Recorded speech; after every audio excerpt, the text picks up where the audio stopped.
You may have noticed it. A certain animal shows up again and again. A number keeps repeating.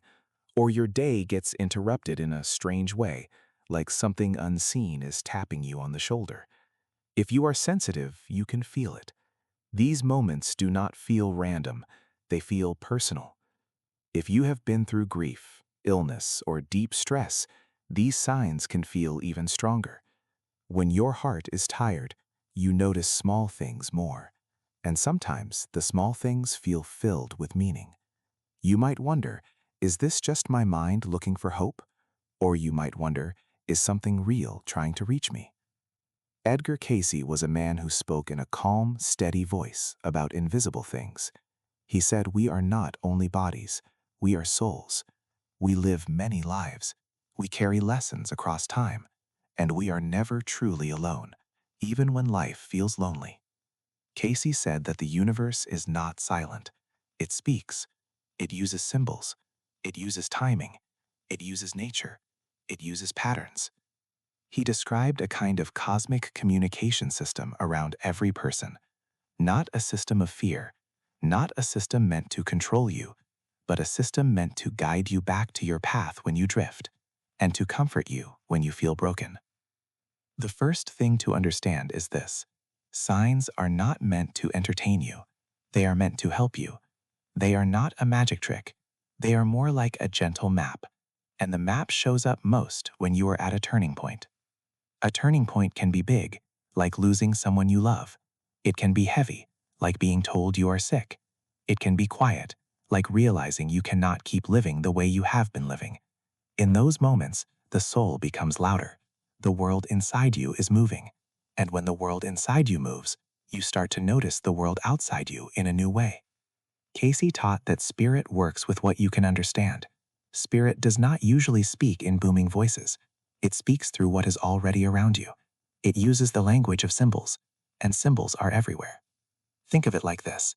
If you were lost in a forest, you would not need a long speech to find your way. You would need a marker, a broken branch pointing left, a trail of stones, a bird call that repeats near water. The message would be simple, but it would matter. Many people ask, how do I know if something is a real sign? Cayce would say that a true sign carries a feeling. It lands inside you with a quiet weight. It does not feel like panic. It feels like recognition. It can even bring tears, not because it is sad, but because it feels true. Now we will begin with animals, because animals are one of the most common ways people feel contacted. When an animal appears at an unusual time, in an unusual way, or again and again, many people feel it has meaning. Cayce believed nature is deeply connected to spirit. He said that all life has purpose, and that the natural world can carry messages because it is closer to the original design of the Creator. Nature does not pretend. Nature simply is. But not every squirrel is a message. Not every bird is a sign. The key is the pattern and the moment. For example, you are thinking about a loved one who died, and at that exact moment, a cardinal lands close to you and looks right at you. Or you are praying for strength, and a butterfly appears in winter when you almost never see one. Or you keep seeing the same animal in different places, like it follows you through your week. In Cayce's style of teaching, an animal can work like a symbol that matches what is happening in your soul. Not because the animal is magical, but because spirit can arrange timing. Spirit can place highlights on certain moments so you notice. Here are 3 ways animals can act as signals during spiritual turning points. First, an animal can be a mirror. It reflects what you need to see about yourself. If you keep seeing an animal known for patience, it may be reminding you to slow down. If you keep seeing an animal known for courage, it may be asking you to face something you keep avoiding. Second, an animal can be a comfort. When you are grieving, you can feel alone, but a well-timed appearance can feel like a hand on your shoulder. Cayce spoke about the afterlife and the soul continuing. In that view, love does not end when the body ends. A comfort sign may not prove anything in a scientific way, but it can help your heart breathe again. Third, an animal can be a redirecting sign. This is when you are about to make a choice, and something in nature interrupts your motion. You stop, you look, you pause, and in that pause, you sense you are being guided to think again. But here is something important. Cayce would not want you to worship signs. He would not want you to chase them like a game. Signs are not meant to replace your inner guidance. They are meant to awaken it. So how do you work with an animal sign in a grounded way? You do 3 simple steps. Step 1. Notice what you were thinking or feeling right before the animal appeared. Were you afraid? Were you asking a question? Were you remembering someone? This matters because the message often connects to your inner moment. Step 2. Notice what the animal represents to you personally. Two people can see the same animal and feel different things. For one person, an owl feels wise and calming. For another person, an owl feels scary. Cayce's approach respected the personal language of the soul. The symbol must match your own inner dictionary. Step 3. Ask for clarity, quietly. You do not need a long ritual. You can simply say in your mind, if this is guidance, help me understand it in a peaceful way. Then let it rest. Real guidance does not rush you. Now we move to another kind of sign that many people report, especially during awakening periods: repeating numbers. You glance at a clock and see 1111. You see 333 on a receipt. You wake up at 4:44. At first, it feels like a coincidence. Then it happens again and again. And at some point, it feels like something is trying to get your attention. Cayce did not use modern angel number language the way people do today, but his spiritual framework fits the idea of patterns as signals. He spoke about vibration, energy, and the way your inner state affects what you attract and notice. When your vibration rises, your awareness sharpens. You become more tuned in. And when you are tuned in, patterns stand out like bright lights. Repeating numbers can be like spiritual punctuation, not a full sentence, more like a tap that says, pause, pay attention, you are in a moment. Sometimes the message is not, this number means one exact thing. Sometimes the message is simply, you are being seen, you are being guided, stay awake. In the next part, we will go deeper into how Cayce's cosmic communication system can use numbers and daily interruptions to steer you, especially when you feel lost, grieving, or exhausted. Repeating numbers can feel like they follow you, but the deeper question is not just, what does this number mean? The deeper question is, why am I seeing this now? In Edgar Cayce's spiritual view, life is not random. Your soul has a plan. Not every detail is set in stone, but there is a direction. There are lessons you came to learn and gifts you came to give. When you drift away from that direction, life often gets louder. It does not always get louder with pain, though pain can be part of it. It can also get louder with signs. Cayce suggested that the spiritual world works with your mind in a gentle way. Your mind understands patterns. Your mind notices rhythm. Numbers are pure pattern. They are simple. They do not need language. That is why repeating numbers can work well as signals. They do not have to argue with you. They just appear. If you are seeing repeating numbers during grief, it may be because your heart is searching for connection. When someone you love dies, part of you still reaches for them. Cayce taught that the soul continues after death, and that love remains active. In that view, repeating numbers might not be your loved ones sending a code.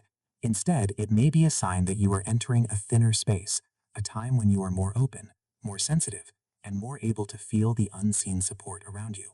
If you are seeing repeating numbers during illness or exhaustion, it may be because your life force is calling for change. Sometimes the body breaks down when the soul has been ignored for too long. This is not about blaming yourself. It is about listening. Cayce often spoke about healing as mind, body, and spirit working together. When you keep seeing repeating numbers, you might be receiving a reminder. Slow down, realign, come back to what matters. Here is a calm way to work with repeating numbers without fear.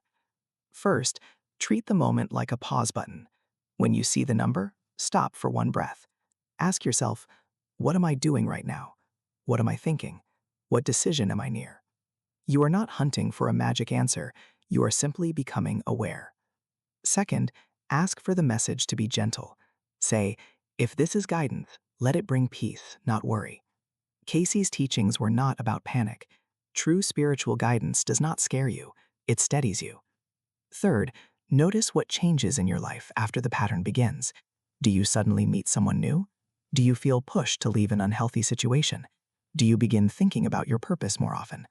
The number may not be the message. The number may be the doorway that opens your attention.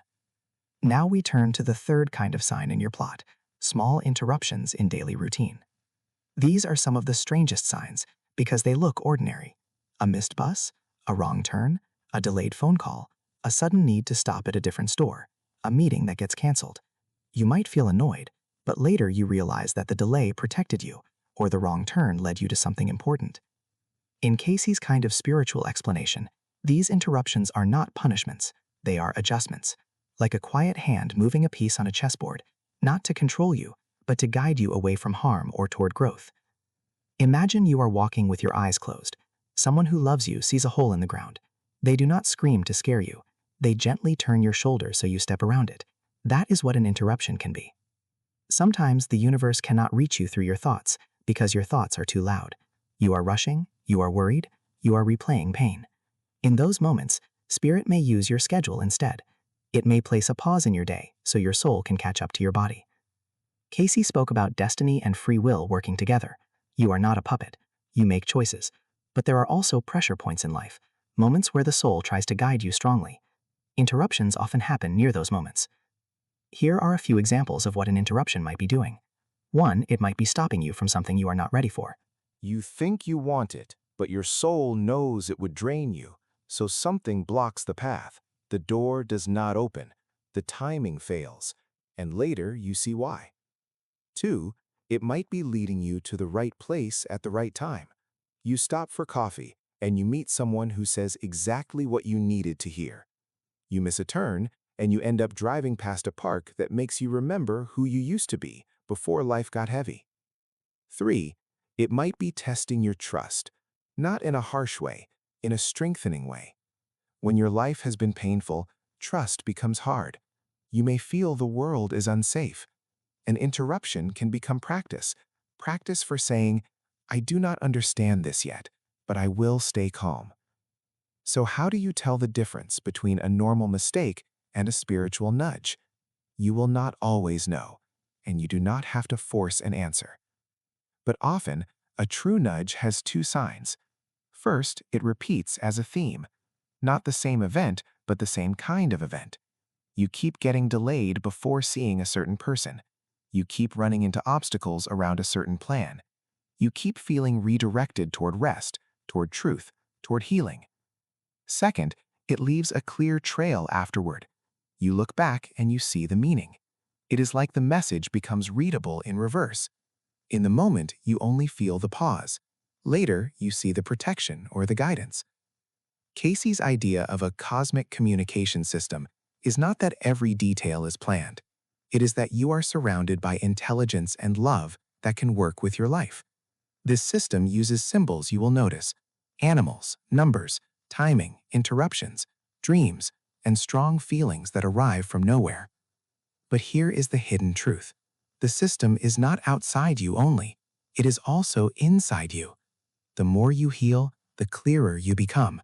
The clearer you become, the more you can tell which signs are real guidance and which are simple noise. In the next part, we will go deeper into the phases of this communication system, how it grows stronger when you are ready, and how it can turn your pain into purpose without making you feel broken. There is a reason these signs often start small. Cayce's style of teaching suggests that Spirit respects your readiness. If you are overwhelmed, you do not need a storm. You need a candle. So the universe begins with gentle things: a pattern, a moment, a symbol, a quiet interruption. You can think of it like learning a new language. At first you hear one word, then a second word, then you begin to understand a whole sentence. Over time, the signs become clearer, not because Spirit changes, but because you change. You become more aware. Here is one way to understand the phases of this communication system in a simple way. The first phase is noticing. This is when you start seeing the signs, but you are not sure what they mean. You feel curious. You feel a little shaken. You might say, "This is strange."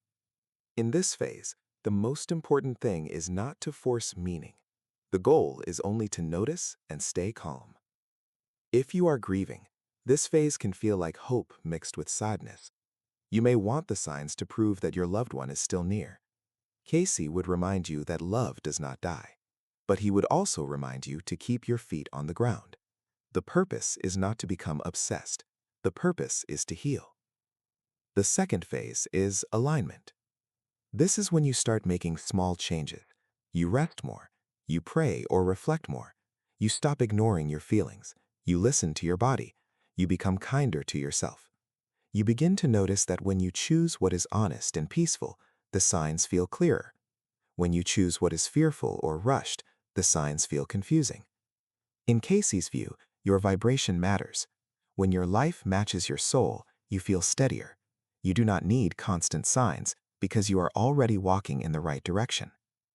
The third phase is guidance. This is when the signs seem to arrive right before choices. You might see repeating numbers when you are about to quit a job that drains you. You might see a certain animal after you ask, should I move forward or stay stuck? You might get interrupted in a way that stops you from making a harmful decision. In this phase, the goal is to treat the signs as helpers, not bosses. You still use common sense, you still make choices, but you start to feel that you are not walking alone. The fourth phase is mission. This is the hidden truth that many people do not expect.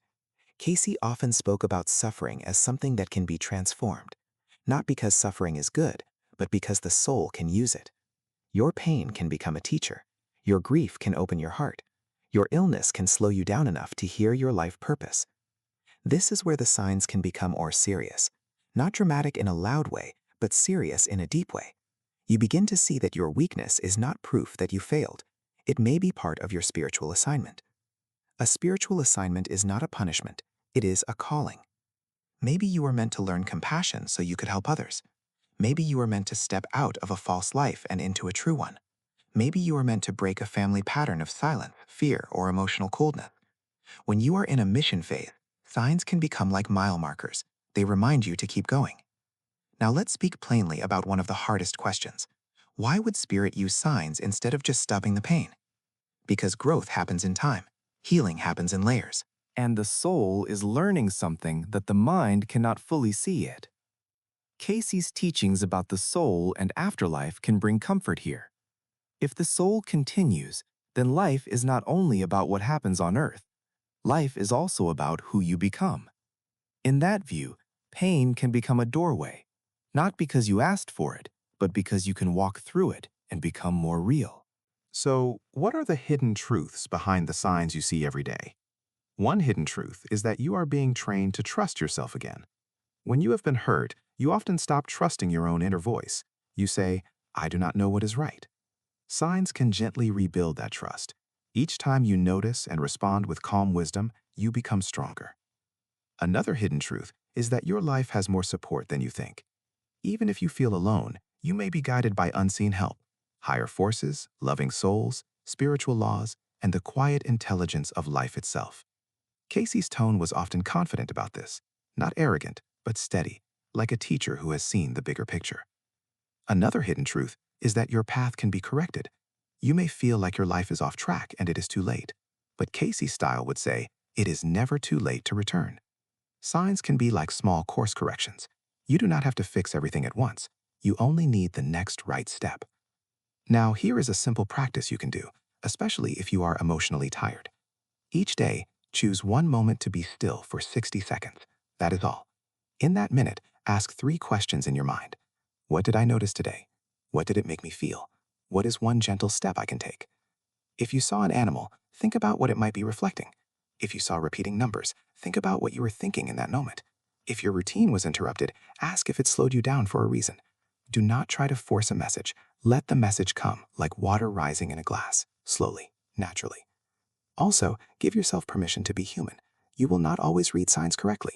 Sometimes you will overthink. Sometimes you will ignore something important. That does not mean you are failing. It means you are learning. In the next part, we will bring everything together: animals, numbers, and interruptions. We will show how this system can redirect your path, and we will end with reassurance, because you deserve reassurance. You deserve to feel that your life has meaning, even if it has been painful. Now let's bring the pieces together, the way a calm teacher would. Animals, repeating numbers, and interruptions in your routine are 3 simple tools the universe can use. They are not random decorations. They are not meant to make you feel weird or scared. They are meant to guide you back to what is true. In Cayce's spiritual framing, your soul is on a journey. You are here to learn, to heal, and to give something to the world. But life can cover that purpose. Grief can cover it. Illness can cover it. Stress can cover it. And when it gets covered, you may start walking in circles. That is when the signs often appear. An animal may appear to wake up a part of you that has gone asleep. A number may repeat to make you pause and listen. An interruption may block a path that would hurt you or open a path that would help you. Think of these three signals like three kinds of lights on a road. Animals are like the signs on the side of the road. They show you what kind of road you are on. Is it a road of courage? A road of patience? A road of healing? A road of endings and new beginnings? Repeating numbers are like the blinking lights on your dashboard. They say, check in, pay attention. You are in a moment that matters. Interruptions are like a detour sign. They say, not this way right now. Slow down, turn, wait. There is another route. When you look at it that way, it becomes less mysterious in a scary way and more mysterious in a loving way. It becomes a system of care. But what is the biggest message behind all these messages? The biggest message is that your pain is not meaningless. If you are watching this because you feel tired in your heart, you may have been carrying something heavy for a long time. Maybe you lost someone and you still feel the empty space. Maybe your body has been struggling and you feel afraid of the future. Maybe you feel misunderstood, like you do not fit into the loud world around you. Cayce's type of teaching would speak to you directly and say, you are not broken. You are in a process. A process can feel slow. A process can feel lonely, but it is still movement. And signs often show up to prove that movement is happening, even when you cannot see it yet. Now, let's talk about how to respond when you feel you are receiving signs. First, respond with calm respect. You do not need to tell everyone. Some signs are private. Some people will laugh because they do not understand your sensitivity. That does not make you wrong. It only means your inner world is deeper than theirs right now. Second, respond with balance. Do not let signs replace your real life. If you are sick, you still get help. If you are grieving, you still let yourself cry. If you are exhausted, you still rest. Spiritual guidance works best when you also care for your human needs. Third, respond with honesty.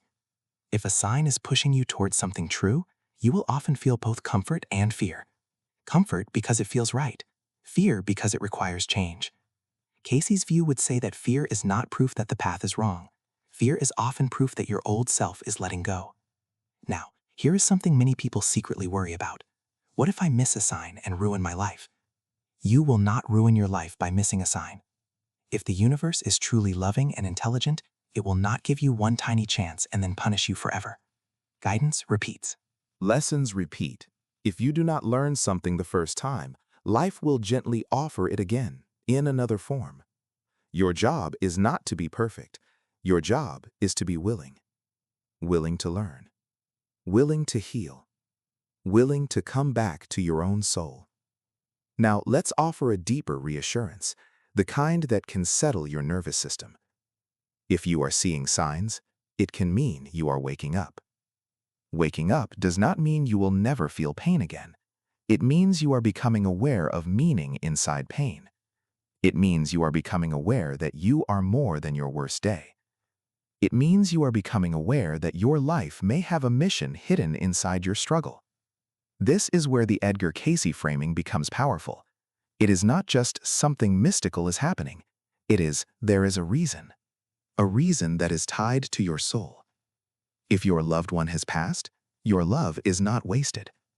If your health has changed, your life is not over. If you feel different, that may be because you are meant to live differently. Not louder, deeper.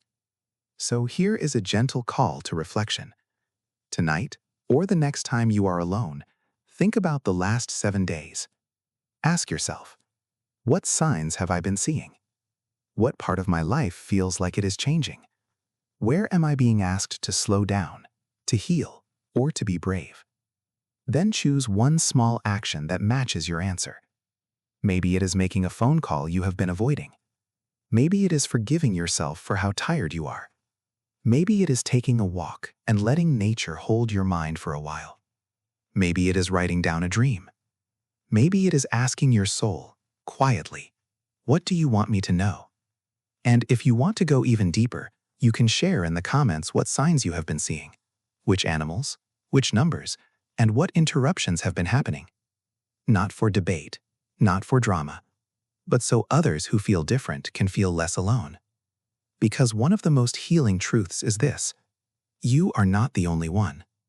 Many people are waking up in quiet ways. Many people are learning to listen.